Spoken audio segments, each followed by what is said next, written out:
మీరు చనిపోయిన తర్వాత ఏమవుతుందో తెలుసా? మీ అంత్యక్రియల కండి కొన్ని గంటల తర్వాతే ఏడుపులు ఆగిపోతాయి. వాళ్ళంతా మీ గురించి మాట్లాడడం మానేసి భోజనాలు ఎలా ఏర్పాటు చేసుకోవాలో దాని గురించి చర్చించుకుంటారు. పిల్లల్లో మళ్ళీ ఆడుకోవడం ప్రారంభిస్తారు. కొంతమంది టీ తాగుతాను బయటికి వెళ్తారండి. కొంతమంది బంధువులు వారి టూర్ ప్రణాళికలు మొదలు పెడతారండి. ఇంకొంతమంది భోజనాల్లో ఉప్పు ఎక్కువైందో తక్కువైందో అని చెప్పి దాని గురించి చర్చిస్తారు. ఏదో ఒక బంధువు అండి పెట్టిన ఖర్చుపై అసంతృప్తిగా ఉంటాడండి.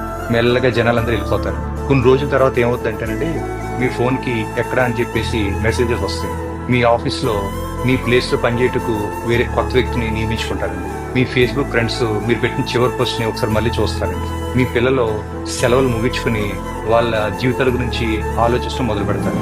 మీ జీవిత భాగస్వామి తమ శాశ్వత జీవితం ఎలా గడపాలని చెప్పి ఇంకా ఆలోచిస్తారు. పండగలు, సినిమాలు, క్రికెట్ మ్యాచ్లు అన్నీ ఎప్పటిలాగా వచ్చి వెళ్ళిపోతూ ఉంటాయి. పువ్వులు మళ్ళీ